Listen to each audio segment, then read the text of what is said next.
시장의 중심 잡아보겠습니다. 오늘은 꼼꼼한 시각으로 모든 이슈들 체크해 주시는 분이시죠. 루크투자연구소 임순재 대표와 함께합니다. 안녕하세요, 대표님. 네, 안녕하십니까. 네, 먼저 주신 이슈부터 화면으로 열어보겠습니다. 자, 오늘의 키워드입니다. 첩첩산중. 예. 사실은 제가 이제 관전 포인트로 거의 이제 매크로 이슈 짚는 날은 시장이 견디기 쉽지 않아서 인내심이 필요하다라는 것을 또 의미하기도 하는데 같은 궤로 말씀을 주실 것 같아요. 첩첩산중 이 안에서 투자의 방향성 그리고 이제 투자의 출구도 한번 모색을 해보도록 하죠. 금방 마감된 미증시부터 보겠습니다. 대표님 어떻게 보셨어요? 네, 뭐 일단 소비자 물가가 뭐 예상보다 상당히 높게 나왔다라는 이 시장 전체적으로 좀 안 좋은 그런 모습들을 좀 보였고요. 그러다 보니까 채권 금리가 급등을 했습니다. 뭐 전일 같은 경우 채권 금리, 그러니까 물가 상승률에 따른 것보다 이제 채권 금리가 급등을 하면서 주식 시장이 좀 더 많이 빠졌다라고 보시면 될 것 같습니다. 뭐 장중 본다라고 하게 되면 장 초반에는 그렇게 생각보다 많이 안 빠지기 시작을 했는데요. 채권 금리가 올라가면서 좀 많이 빠졌다라고 보시면 될 것 같고요. 뭐 채권 금리가 상승하다 보니까 기술주 중심인 이제 나스닥이 큰 폭의 하락세를 좀 보였다라는 게 좀 특징적입니다. 대신 이제 금융주가 상대적으로 금융 상승에 대한 수혜 기대감으로 이제 올랐다라는 거고요. 일단 뭐 어저께 신규 실업상 청구 건수가 나왔습니다. 26만 7천 건으로 해서 코로나 발생 이후에 가장 최저치 수준으로 좀 하락을 했다라는 게 좀 특이한 그런 모습세다 보시면 될 것 같고요. 금리는 다시 뭐 빅1이라고 하는 0.1%가 넘는 그런 이제 큰 상승세를 보였습니다. 일단 뭐 물가 상승률이 90년도 이후에 최고 이제 상승률을 기록을 하다 보니까 뭐 향후에 이제 통화 정책이 좀 수정될 수 있지 않을까라는 좀 그런 얘기가 좀 나왔다라는 게 어떻게 보면 큰 상승을 기록한 이유인가라는 생각이 들고요. 뭐 종목으로 본다라고 하게 되면 조금 전에 얘기 나왔었던 리비안이 상장을 했습니다. 일단 뭐 IPO 가격은 78달러로 이제 선정이 됐는데 뭐 일단 개장과 동시에 30% 넘는 그런 상승세를 보였습니다. 그래서 최종적으로 종가는 100.73달러로 끝났습니다. 시가총액은 859억 달러.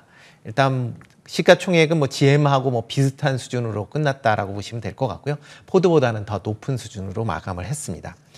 일단 뭐 이런 이제 그 리비안이 이제 상승을 보이면서 GM 주가도 좀 상승을 보였고요. 특히 테슬라 주가가 4% 넘는 그런 상승세를 보였다는 게 좀 특징적이다라고 보시면 될 것 같습니다. 예. 전반적인 내용 체크해 주셨습니다. 이 안에서 좀 볼만한 포인트 잠시 후에 좀 뽑아주시면 좋을 것 같고 네. 국내 보겠습니다. 국내는 어떤 부분에 주목하셨어요? 네, 뭐 어저께 같은 경우에 인플레이션 우려가 제일 컸지 않았을까라는 생각이 들고 있습니다. 그래서 뭐 그거 관련돼서 투자 심리가 뭐 상당히 좀 위축이 되면서 뭐 지수는 큰 폭으로 좀 하락세를 보였다라고 보시면 될 것 같고요. 일단 뭐 종목 뭐 본다라고 하게 되면 일단 개인은 계속 매수를 하고 있는데 외국인 기관은 계속 지금 매도를 하는 그런 모습세가 좀 이어가고 있습니다. 외국 같은 경우 이제 3일 연속 지금 순매도를 지금 거래소에서 보이고 있고요. 3일 동안 2,700억 정도 매도를 했습니다. 뭐 외국인 매도세가 지금 계속 이어지고 있다라는 게 뭐 시장에는 그렇게 긍정적이진 않은 그런 모습세를 보이고 있고요. 기관 같은 경우도 지금 뭐 다시 매도를 전환하면서 2,350억 순매도를 보였고요. 연기금이 5일 연속 지금 순매도를 보이고 있습니다. 그래서 5일 동안 6,200억 가까운 규모를 이제 순매도를 했고요.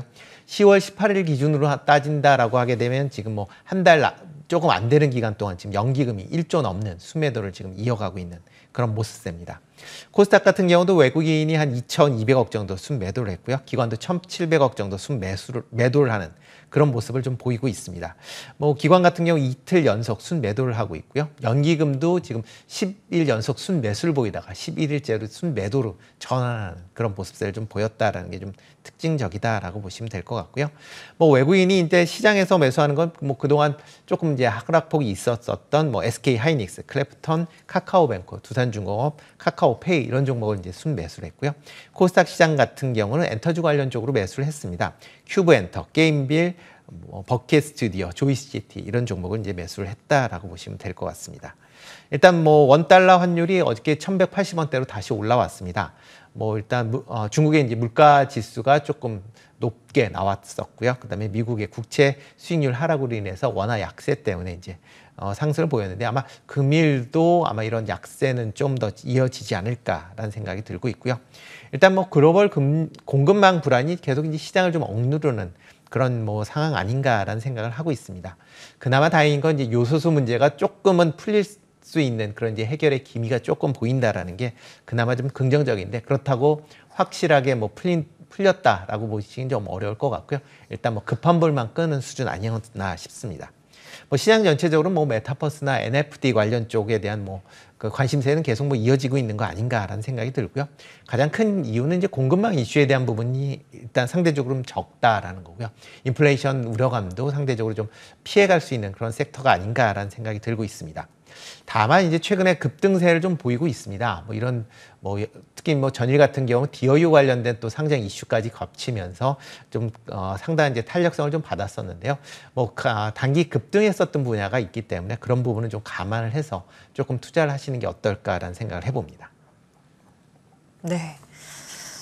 참 어제 시장 보면요. 네. 뭐 DOU도 말씀을 주셨지만 몇몇 개 플랫폼 기업들, 네, 뭐 그렇죠. NFT, 메타버스, 버스. 게임 이런 거 빼고는요. 네, 다 폭격을 맞은 듯이 좀 힘든 시장이 연출됐는데 네. 이제 방향을 어떻게 모색을 하면 좋을까요? 네, 일단은 뭐 제가 이제 해놓듯이 첩첩산중이다라는 건데, 일단 뭐 계속 뭐 추석 이후서부터 계속 뭐 불안 요소는 계속 나오고 있습니다. 예. 뭐 중국 관련된 이슈도 뭐 헝다 같은 경우도 뭐 오늘 이제 뭐 장중에 나올겠지만 이제 그 11일까지 이제 미지급 달러 이자를 상환했느냐 못했느냐가 또 이제 나올 것 같고요. 그 이슈가 나오면서 부동산 관련된 뭐 중국 부동산 관련된 기업들이 계속 지금 디폴트가 좀 나오고 있는 그런 상황입니다. 뭐 전력난도 어느 정도 조금은 뭐 상황은 좋아졌다라고는 하지만 아직도 전력난이 뭐 지속되고 있는 그런 상황이고요. 뭐 국내 같은 경우는 뭐 이런 상황에서 이제 요소수 사태까지 이제 터지면서 투자 심리가 좀 더 나빠진 상황인데, 또 어저께 뭐 중국하고 미국에서 이제 물가 지수가 관련된 나왔는데 생각보다 상당히 높게 나왔다라는 겁니다. 뭐 중국 같은 경우도 뭐 생산자 물가 지수를 본다라고 하게 되면 13.5%, 그러니까 뭐 통계를 집계한 1996년 이후에 최고치를 기록할 만큼 뭐 상당히 높게 나왔습니다. 중국에 이렇게 이제 생산자 물가 지수가 높게 나온다라는 건 그러니까 중국에서 판매하고 있는 물건의 가격이 올라갈 수 있다라는 거기 때문에요. 글로벌적으로 전체적으로 다 뭐 물가 상승을 조금 올릴 수 있는 그런 이제 동인을 만들 수 있다라는 게 조금 부정적인 그런 내용이고요. 미국 같은 경우도 전일 그 이제 6.2% 이제 소비자 물가가 상승을 했는데요. 이게 1990년 이후에 최고 상승치입니다. 그러니까 건 40년 만에 지금 최고 상승치를 기록을 하고 있는 그런 상황이어서, 이게 게다가 이 물가가 수준이 쉽게 잡힐 것 같지는 않아 보입니다. 일단 올해 내는 뭐 어렵다고 보고요. 내년 상반기까지도 현재 글로벌 공급망이 계속 혼란되는 상황이 지속이 된다라고 하게 되면 내년 상반기까지도 이런 물가 상승률이 이어질 걸로 지금 예상이 되고 있고요. 이렇게 이제 물가 상승률이 이어진다라고 보니까 이제 패드 입장에서 보면 지금 패드가 계속 얘기했던 게 물가 상승률은 일시적이다. 그렇기 때문에 통화 완화 정책은 뭐 지속돼야 된다라고 얘기를 했는데요.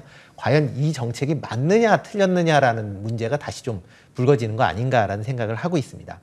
아마 시장 전반적으로는 일단 패드에 대한 정책에 대한 신뢰도가 많이 지금 밀리고 있다라고 보시면 될 것 같고요. 그러다 보니까 어저께 같은 경우도 뭐 채권 금리가 0.1% 넘는 그런 상승세를 보였다라고 보시면 될 것 같고요. 만약 이런 이제 패드의 정책이 좀 잘못됐다라고 생각을 하면 이제 완화 정책이 아마 수정이 될 확률이 상당히 좀 많을 것 같고요. 그러다 보면 뭐 테이퍼링을 11월 달서부터 실시를 하고는 있지만 내년 들어가면서부터 뭐 150억 달러가 아니라 뭐 200억 달러 이상도 뭐 변할 수 있다라는 것도 감안하셔야 될 것 같고요. 이에 따라서 금리 인상 속도도 내년도 뭐 가을이 아니라 뭐 여름께 아니면 뭐 그보다 좀 빨라질 수도 있다라는 그런 우려가 지금 시장에서 좀 많이 나온 거 아닌가라는 생각이 들고 있습니다. 그렇기 때문에 일단 뭐 시장 전체적으로 보면 조금 더 이런 걸로 보수적으로 생각을 하시는 게 어떨까라는 생각이 들고요. 오늘 아침에 이주열 한은 총재가 이제 그 어떤 이제 세미나에서 나가서 발표했었던 내용이 아마 글로벌 공급망 때문에 물가 상승률은 내년 당분간 이어질 것이다. 아마 내년 상반기까지도 이어질 것이다라는 뭐 그런 뉘앙스를 지금 풍겼습니다. 그렇기 때문에 아마 국내 같은 경우도 기준금리가 올라갈 것 같고 11월 달에 올라갈 것 같고요.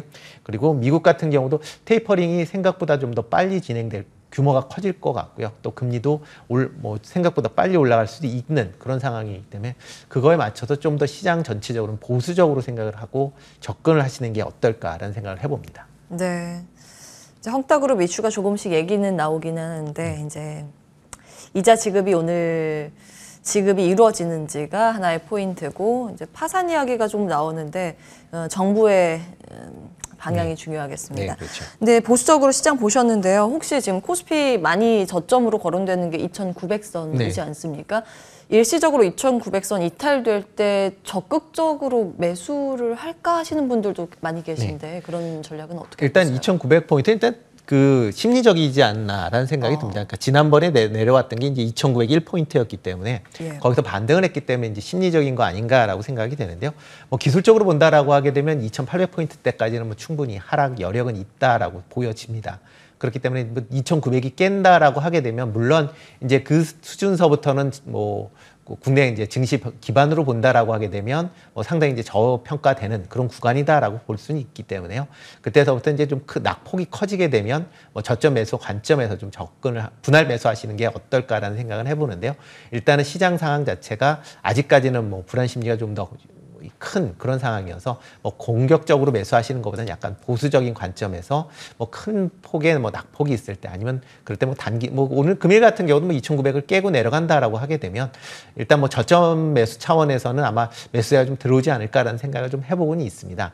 그렇지만 이제 중장기적으로 일단 뭐 올 11월 전체적으로 본다라고 하게 되면 아직까지는 뭐 그 이하를 떼고 내려간다고 해서 그게 바닥일 거냐라는 건 좀 더 지켜보셔야 되지 않을까 싶습니다. 여기까지 루크투자연구소 임순재 대표와 함께했습니다. 말씀 고맙습니다. 네, 고맙습니다.